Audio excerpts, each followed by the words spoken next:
When my brother totaled his car, my parents bought him a new one that same week. When mine broke down, they said, "You're an adult, figure it out." So I did. 3 months later, I pulled into their driveway in a car they could never afford. My brother pointed and said, "Think you could get me one too?" I just laughed and said, "Figure it out."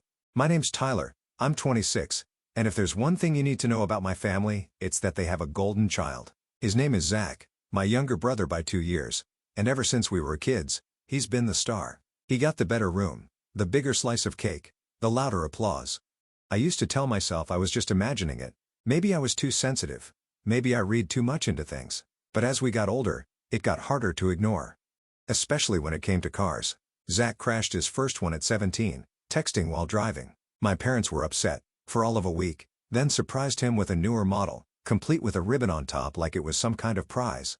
Me? I saved up for years to buy my used sedan. No ribbon, no congratulations. Just a raised eyebrow from Dad and a muttered, "Don't get cocky, it's just a car."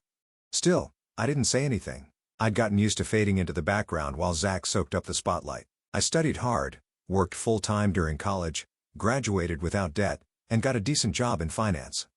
Meanwhile, Zach drifted from one interest to another. DJing, e-commerce, crypto trading, all funded, of course, by our parents. He called it finding himself.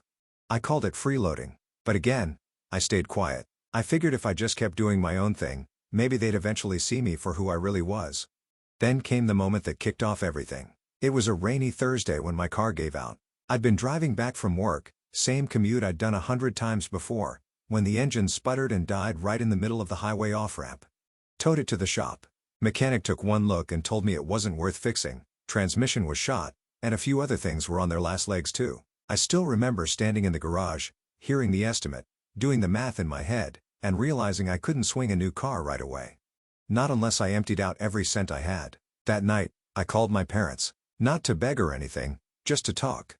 To tell them what happened. Maybe see if they'd offer a small loan to help me out temporarily. I wasn't expecting much, but I wasn't expecting what I got.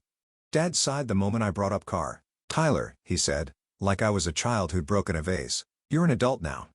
You make your own money. Figure it out." Mom chimed in with her usual soft, enabling tone.